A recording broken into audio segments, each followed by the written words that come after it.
বালুমহাল ও মাটি ব্যবস্থাপনা বিধিমালা অনুযায়ী ইজারা দিতে হাইড্রোগ্রাফিক জরিপ করতে হবে। পানিময় এলাকার তলদেশের গঠন ও খনিজ সম্পদের ধারণা পেতে এই জরিপ চালানো হয়, কিন্তু এক যুগের বেশি সময় ধরে জরিপ না করেই বালুমহাল ইজারা দিচ্ছে রাজশাহী জেলা প্রশাসন। পরিবেশ কর্মীরা বলছেন, যেভাবে বালুমহাল ইজারা চলছে তাতে ভাঙন ঝুঁকিতে পড়ছে নদী তীরবর্তী এলাকা।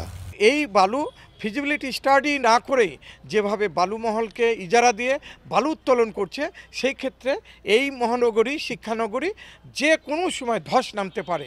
জরিপ করলে পানিময় এলাকার তলদেশের ভূপ্রকৃতি, ক্ষেত্রফল, পানি প্রবাহ, পানির পরিমাণ ও পানির গভীরতা সম্পর্কে ধারণা পাওয়া যায়। তাই জরিপ চালিয়ে ইজারা দেওয়ার পরামর্শ গবেষকদের। হাইড্রোগ্রাফিক জরিপ ছাড়া ওনারা দিতে পারেন না।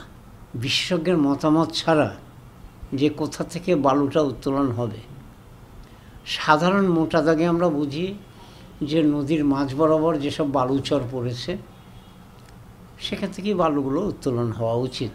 এক সপ্তাহ চেষ্টা করেও এ নিয়ে বক্তব্য পাওয়া যায়নি জেলা প্রশাসকের। তবে পানি উন্নয়ন বোর্ড জানিয়েছে, বালুমহল ইজারা দিতে তাদের মতামত চায় না জেলা প্রশাসন। ডকুমেন্টেশনের দায়িত্ব আপনার জেলা প্রশাসনের উপর আর কি। ওনারা কীভাবে সেই বিষয়গুলো মেনটেন করতেছেন এটা আশা করি জেলা প্রশাসক মহোদয় অথবা রাজস্ব অতিরিক্ত জেলা প্রশাসক রাজস্ব মহোদয়ের কাছ থেকে আপনি প্রপারলি জানতে পারবেন। বড় হাইড্রোগ্রাফিক জরিপ ছাড়াই ইজারা প্রক্রিয়া শুরু করেছে জেলা প্রশাসন।